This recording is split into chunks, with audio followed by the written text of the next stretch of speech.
And this is the last speaker to the last talk of the session.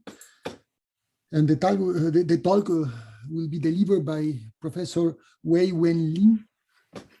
And she's going to show us the recent progress in lattice Nucleon Parton distribution calculations.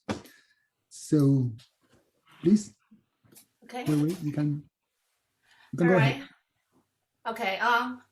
Thanks, organizer, for inviting me to give this talk. I will just give a brief review on what's happening on the Parton distribution function calculation on the lattice. So I will just try to give you a brief outlines on how we do this kind of calculations. And we have been doing the structure function moments for a long time, and we actually have very good control for the systematic these days. And then many of the recent development have been trying to explore to calculate the direct Wilkin X dependence of the Parton distribution function and even GPD.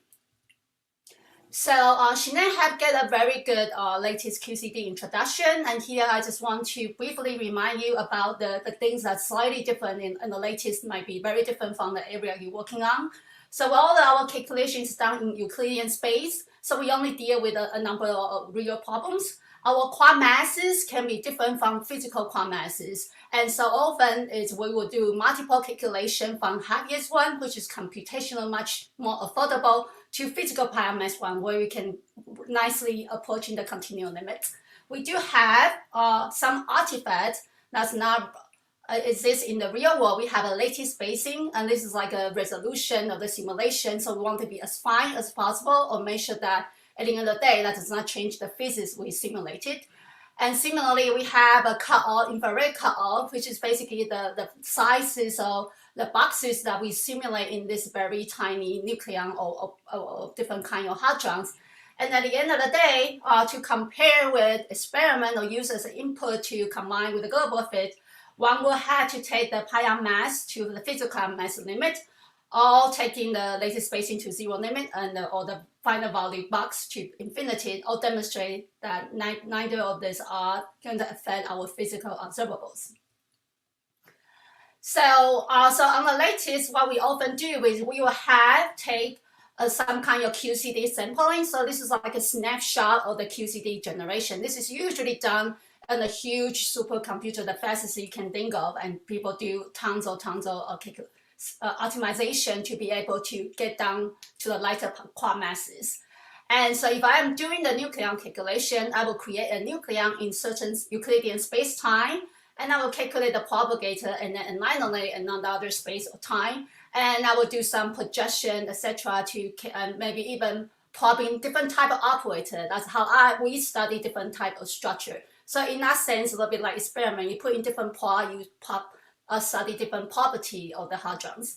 And this is required, such a calculation usually requires some kind of medium-sized cluster, it's still quite expensive. We had to do lots of inversions of the big number of matrix ornaments. And once we got something called correlators that we analyze various different data, in terms of Nucleon matrix ornament, over the past few years, there have been a lot of additional systematic that everybody had to study them very, very carefully. And this is what we call excited state systematics. And this happens when if you think about Nucleon, and the nearby state could be Roper and other towers or other states, and they can be really contaminating the lattice calculation. And so one can see if we start, but this kind of contamination goes away as you push the Nucleon or hadron farther and farther away, because everything decay in Euclidean space exponentially. So the farther away you put them, the better the ground state you have under control. But you can also see the noise as you put them farther and farther away, the noise increase quite dramatically. So there's some sweet spot we can do this very nicely. And so one had to demonstrate, like, for example, different analysis which demonstrate the different ground state matrix ornament indicated as a great band over here. And one had to kind of measure that no matter how you analyze using different input of this distance, and all this ground state extraction would be very, very stable. And sometimes we can use multiple different sourcing separation, and in some cases does improve that ground state extrapolation as well.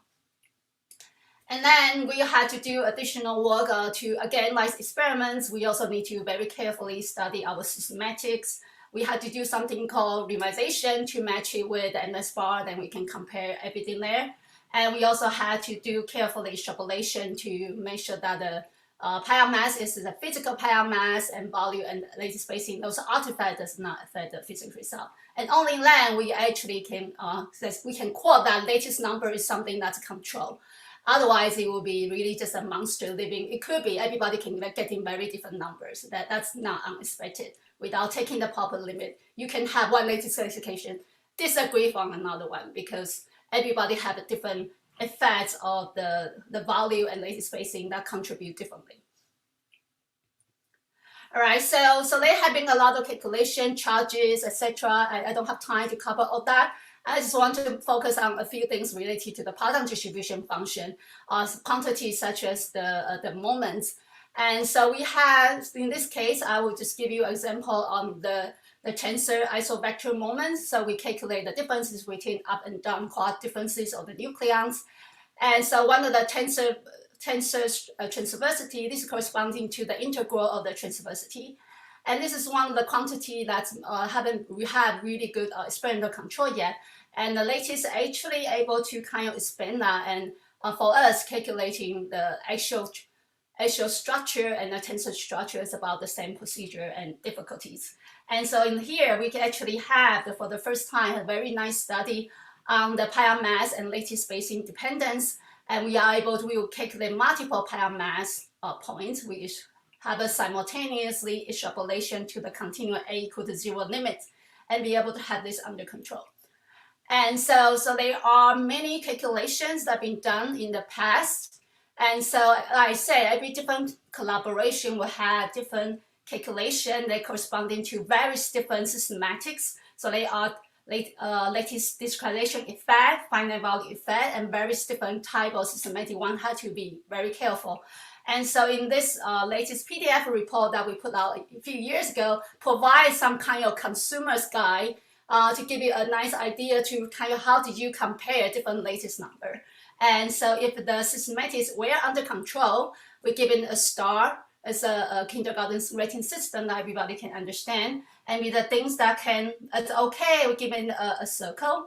And if they are systematic that really require a few new calculations, etc., then we give it a red star. So you can kind of weigh in as you compare the lattice number might come out slightly differently, but the reliability of each calculation, you can kind of see this through this kind of rating system. And this is something that our colleagues in the flavor physics have been working on for a long time, but we have started to do this for the Nucleon quantity because there are a lot more this type of experiment coming out for comparison. And then in this case, we can even try to compare we make a summary of various different quantity. In this case, again, it's related to transversity. So we can look at the isovector tensor charges, and we can look at the individual, even the strange contribution where they are having any phenological analysis yet. And similarly, we can, and you can see in the case of transversity, the latest calculation actually can contribute quite nicely. And because of that, one can say, hey, let's try to use the lattice input as a constraint and see, try to explore the region when we don't know as much on the PDF. Again, using transversity as the case. And we done this a few years ago with Wally and all, and we use Lattice QCD tensor charges input only, and we see how much you can constrain individually for the up, down, and up and down transversity distribution. And so here's the band. Yellow band is before using lattice input, and the red and blue band is the one using the lattice input. And you can see that have been quite significant improved. So this is one way that the lattice calculation can be complementary with under ongoing global PDF efforts and even experimental searches. We can provide maybe predictions.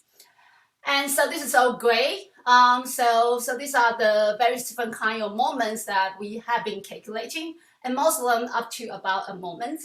And as we go on and higher moment calculation, that calculation get a lot more difficult, and that's why reason why people haven't done that very nice, a lot of them yet. And that happened because we break the symmetry, and this actually briefly mentioned in Sinead's talk as well. Sometimes you can use that breaking symmetry to your advantage. You can create operator that can be local or have displacement that all corresponding to the same quantum number in the continuum.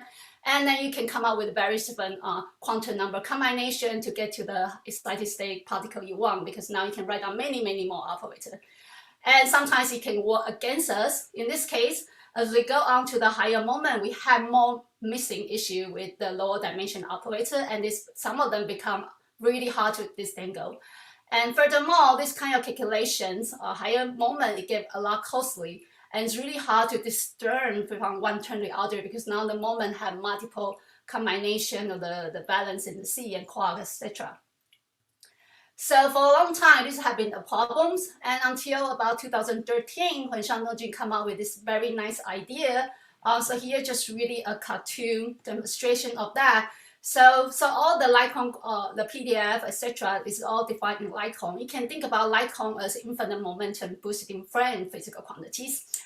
And so you may not be able to calculate infinite momentum quantity on the lattice, but we can try to calculate a number of them. And over time, then you can try to do some kind of extrapolation over time. So you would never directly calculate the Lycon still, but we can slowly approaching the Lycon as we increasing the PC momentum. And obviously, this kind of approaching is not something as easy as I draw here. It's a complicated calculation, but it makes it really a doable calculation.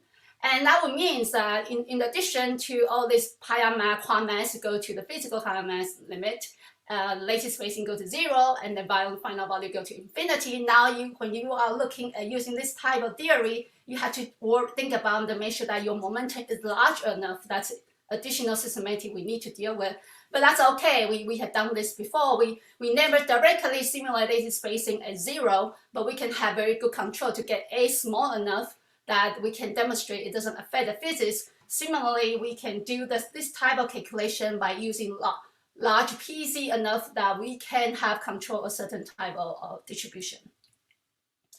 So again, I will try to show you a few of the results from the PDF. And again, I only have 25 minutes total talk, so I don't have a lot of time to show you a lot of results. But I do want to emphasize that there are a lot of calculation that's coming up every now and then, and very often we rely on annual latest review to really keep up with all this new development. There are just so many people, so many good working on them.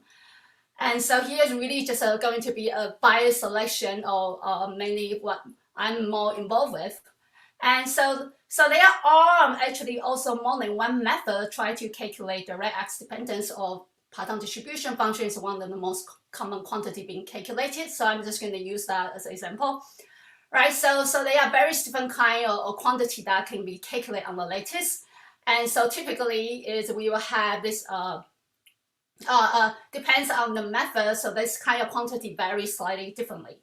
And so there are a few common methods that's being used very broadly is the quasi-PDF, the original Shandong Jun's proposal.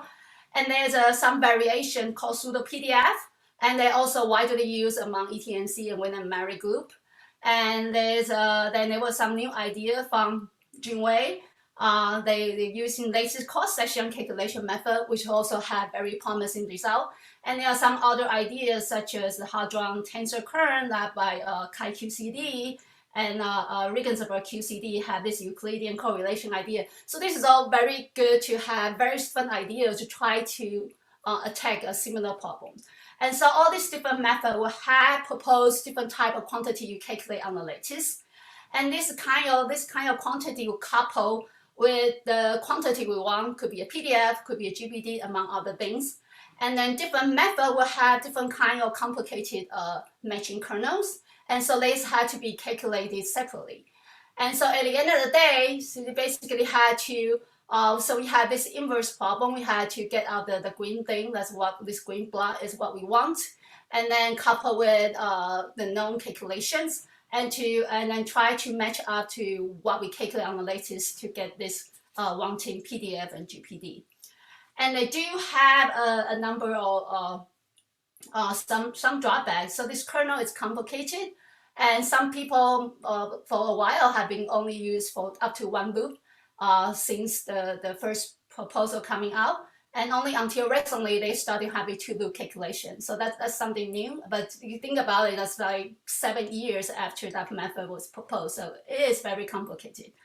And then we all had to deal with this type of inverse problem. The lattice calculating this purple quantity, but what we want is this green blood. So you have a very different way. Every collaboration have a different way to propose how to deal with this properly. And so that might also vary in terms of systematic, how one calculate that. And then all these type of method also have some, you want to go to as larger momentum as possible. Remember that I say that you want to go to approaching as large PZ as possible. And that will give you smaller systematic in a way that there are, say, the quasi-PDF, you have this kind of higher twisted systematic not including in the matching kernels. And so you have smaller error like that. There's also another reason that the larger the PZ you can get to, you can also get to access even smaller S region, and that would be very important for the EIC physics when we want to get really small X there and be able to contribute there someday. And right now, the most of the latest calculation, you can trust roughly about mid to large S, depends on the PZ input people have. But it also comes with the difficulty. The larger the momentum, the more difficult the calculation, the more computer time we had to devote it on calculate the same thing than using the smaller momentum. So there's a big drawback, a trade-off that one had to be worried about as well. So just give you some overview on where we are in terms of Nucleon PDF. So we calculate, again, mostly isovector quantity. So you'll be calculating, looking at the differences between up quark and down quark. And this is one of the much cleaner, is a cleaner calculation that we can do. And they are very different group having a calculation near physical Pion mass. And so you can see roughly over time, we all get roughly a similar result, except for some of the lighter boosting momentum that have slightly different one in early calculations. And then you compare with the global PDF, and of course, this have been using the data from the last 60 years or so. So it is much better determination in terms of the unpolarized structures. And I have some result in terms of transversity, where it would do much better in the bigger slide. So if you want to look at that, you can. So all that calculation before has been done in a single lattice spacing mostly. And so they have been a lot of movements try to push it toward the continuum limits. And here I'm showing my own bias result a little bit from my group. And we're using 3 lattice spacing, and we have 5 physical Pion mass and a few of the heavier ones. And then we use momentum about 2 GeV. And so we can actually try to do a continuum physical extrapolation. So these are the extrapolation of various different lattice quantity. And then that corresponding to, when we do this complicated inverse problems solution, we can actually get down to solving the Isovector. Now we actually have lattice approach a continuum limit and compare with some of our earlier calculation and some of the other calculation as well using the same approach. And so ETNC does also try to study a multiple lattice spacing dependence in the heavier Pion mass that I don't have time to cover, but you're welcome to look it up with the references here. And we also try to attack something else that's not so well known in the global PDF setting, quantity like flavor PD dependent PDF, like strange PDF. And so here's one of the plot I steal from the CTED JLab website. And I indicated that if you look at the strange distribution divided by a reference point, and you can among different color band corresponding to different global analysis, and you can, the GH shot is, you know, it's kind of very over the place. And furthermore, there's a common assumption. 5 minutes left. Five minutes. Okay. All right. And there's a common assumption that's being used, assuming the strange equal to anti-strange, right? So my student Ray Zhang have been actually looking for this. So we calculate. We can calculate this type of quantity with the Lamont operators. And this part, the upper part of the diagram corresponding to the asymmetry of the strange times some cosine function. But what we see is actually this kind of assumption that I have been using for CT18, which is assuming to 0, which should be a red band here that you can quite see. And it's actually quite consistent with 0. And then PDF have slightly wrong around, but overall it's really not that different. And similarly, we can look at the charm structure as well. And we look at the charm asymmetry is also very small in terms of compared with our calculations. And we have also made some progress on the Gluon PDF. So this is a calculation by my student, Joyo Fan. And he's calculating on one single lattice spacing. So it's heavy Pion masses. And so you expect to see some differences maybe, and then only one lattice spacing. So there's some systematic that is not taking account here. But we are kind of just curious to see how things go. And we look at two different Pion masses at strange points and the like-part point, and we don't see a big differences. And we zoom into the larger X result over here. And you can see the strange, with the heavier quantum masses, we can actually be quite comparable with some of the PDF analysis in terms of the gluon structure. But when we go to much lighter quantum masses, the error bar is just getting bigger. We just need a lot more computational time for this. And he also recently put on the archive, we look at the Pion Gluon PDF for the first time. And so here we only have 2 lattice spacings. And when we look at the 0.12 lattice spacing, again, we see relatively mild Pion mass differences. And when we compare with lattice spacing, that's also relatively mild. So that's good news. That means we can approach the continuum limit a little bit faster with this type of calculation. And we compare the result with the Isovector and then PDF, just using the lightest one we have. And it looks kind of quite promising. And so there are more ongoing work to improve this in the future. And I am running out of time. I'm just going to skip some of this older result. We also do the Pion balance square comparison calculations and the Kion calculation that you can take a look at that in a bit. I'm going to use my final 3 minutes to talk about the GPD. And so when we move on to the GPD, we actually do something similar calculation, but now we had to boost it our nucleons at using different momentum, and that does increase the computational cost. And so in our glue we have done the Nucleon GPD again using the quasi PDF method at the physical Pion mass, and we try to, because this type of calculation is most costly, we only look at one boosting momentum so far. And so like most of the quasi-PDF, you have a quasi-PDF, then you have a match PDF after this one loop inversion step. And so we can look at individually, look at a particular Q square, the H and E function as a function of the X. Again, we only calculate the Isovector quantity for now. And there's also another ETMC work at 260 and EV result as well in this paper here. And so we can basically repeat this kind of calculation with different Q square value.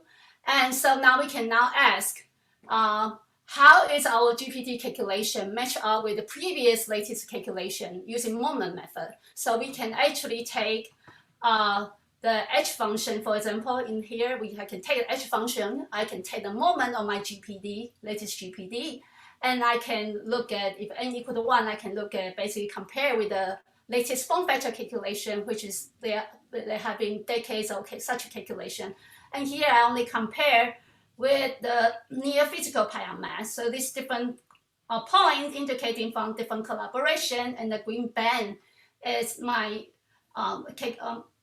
it's my moment extrapolation, and it's actually kind of agreed quite nicely. And I can say I can take another GPT function and look at another moment, and here I can actually look at with some of the older moment calculations from the generalized form factors. And here you can see the calculation draw down quite significantly, only a couple of calculations being done in this quantity. And sometimes even within the same calculations, for example, the ETMC2 calculation can have kind of a little bit of tension here. And then basically you have quite a spread here. But overall, you can look at, we can take again, this is green bands corresponding to our result. And you can see that's a nice, reasonable agreement with all the other single calculations. And so we can go ahead and look at the 3D structure. So this is what we see. Again, this is just one single, it's physical Pion mass, but it's only one lattice spacing. So there's a little bit of systematic one have to worry about. And then we can take a look at this in-place space parameter distributions as well using our GPD function. So we can kind of have different axes and can see how this works in, again, Isovector Nucleon distribution, but a bunch of that. Okay. And my time is up. I'm just going to leave my summary here. Right, and I can take any questions. Okay, thank you very much. And I think we have a question of Craig Roberts. Craig, please.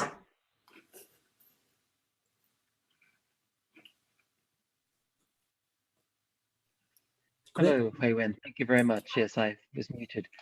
If you're Gluon PDF, how low in X can you go?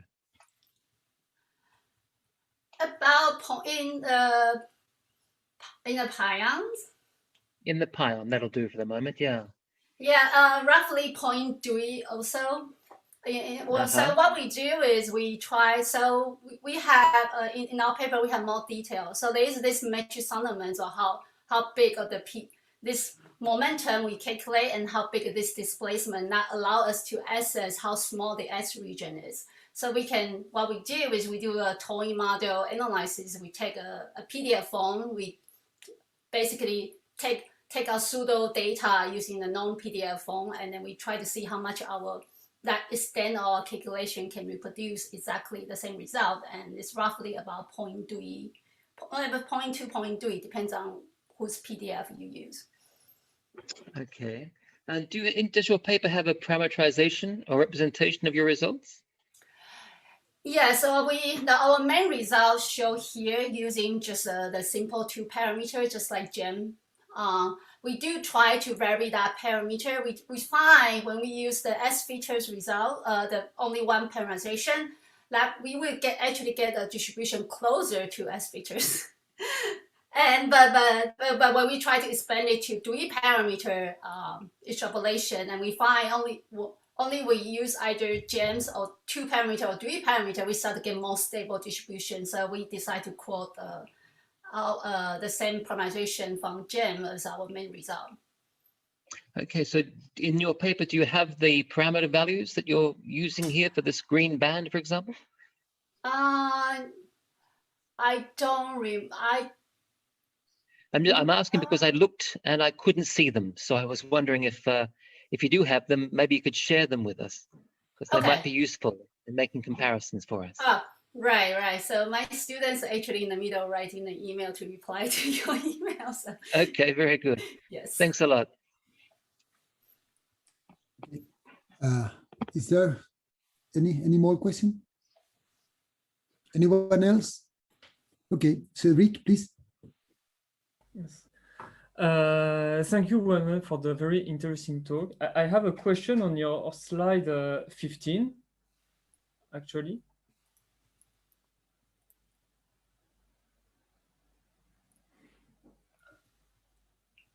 Oh. Yes, here. So basically, just before you were saying that there was many different way to compute the distribution on the lattice, and then on this slide you say that basically what you compute on the lattice is equal to the convolution of the light cone functions times kernel computed in perturbative QCD. So the question I have is it I mean, can we take for granted that this relation is invertible? And if yes, for which kind of lattice method? I'm asking because, for instance, for experimental data, it's not always the case. So, which means that you would have non-vanishing PDFs or I mean, what I know is GPDs. You can have non-vanishing GPDs giving you observable which are strictly zero. So I was wondering whether or not this kernel that you derive from perturbative QCD could trigger this kind of problem on the lattice. Thank you. In our early days of calculation, we find when we were working on a smaller PC, we do see residual distribution about s equal to 1. And so we kind of do see that kind of effect, but we do also see that there's a trend as we increase the momentum, it does go smaller, that size gets smaller. So we contribute this as a part of the systematic we're dealing with. And there are people who also try to use more of the global fitting approach.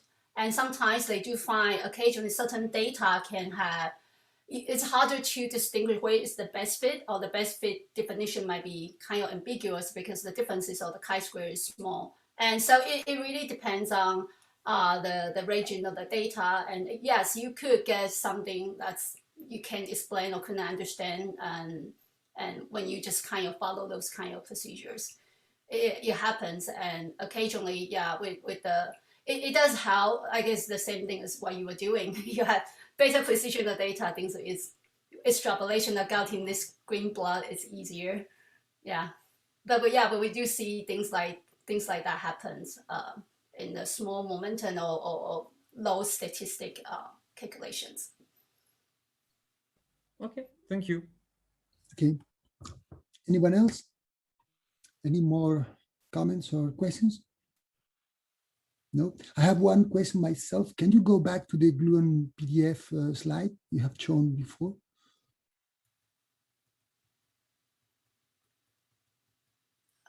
The other one, the one you were showing, yeah, that one.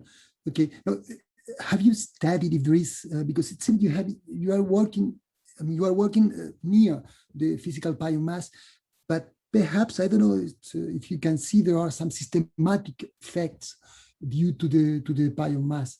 Have you tried study systematically if this is the case or not? If you have, because perhaps it's also difficult to disentangle the Pion mass effects and the continuum effects over there, but it seems that there are some sort of trend when you approach the physical Pion mass. All right, so in this case, we didn't try to do the extrapolation in this work. Mainly, so in our past with our previous Gluon work, we find when we do this kind of extrapolation, we're gonna end up a result really close to the 220 in this case. And so at the end, we just kind of call the 220 as our final result. But you can see a little bit this point is really far away from physical Pion mass. It's not going to have a big pool. And with this two, which is the red band and the green band here, they are pretty much overlap. So if you just extrapolate this, it will be getting something very similar, maybe slightly downward, but will be still very similar. Yeah, and we are thinking about improving the statistic in the future before we do that kind of extrapolation. Might be more reliable. Okay, thank you. So if there is no more questions, I think it's time to close this session.